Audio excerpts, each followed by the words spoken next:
Syllabus coverage की बात करते हैं तो जो स्टूडेंट 12th में है उन्हें इसको इस तरीके से मैनेज करना है। सिलेबस आपका कभी क्लासरूम में पूरा हो गया है, हमें बोर्ड के लिए सिलेबस को मैनेज करना है। इन एडिशन हमें नीट के लिए रिवीजन प्लस प्रैक्टिस ये वाला परफॉर्म करना है। तो ये दो पार्ट में आप अपनी जर्नी को डिवाइड कर देंगे।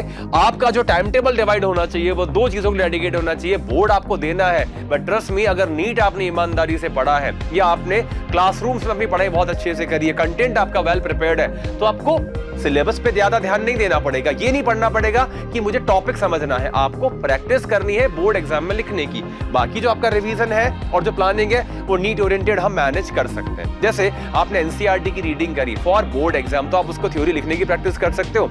जब आप थ्योरी लिख रहे हो तो आप टॉपिक ही तो लिख रहे हो, तो आपका ऑटोमेटिकली रिवीजन और अपनी प्रैक्टिस भी होती जा रही है। प्लस क्वेश्चन प्रैक्टिस के लिए टाइम हम अलग से निकाल लेंगे।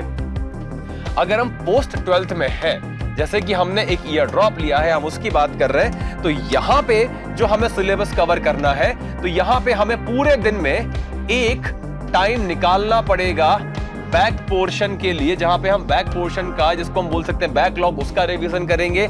और एक टाइम हमें डेडिकेट करना है जहां पे हम सिर्फ करंट टॉपिक की बात करेंगे।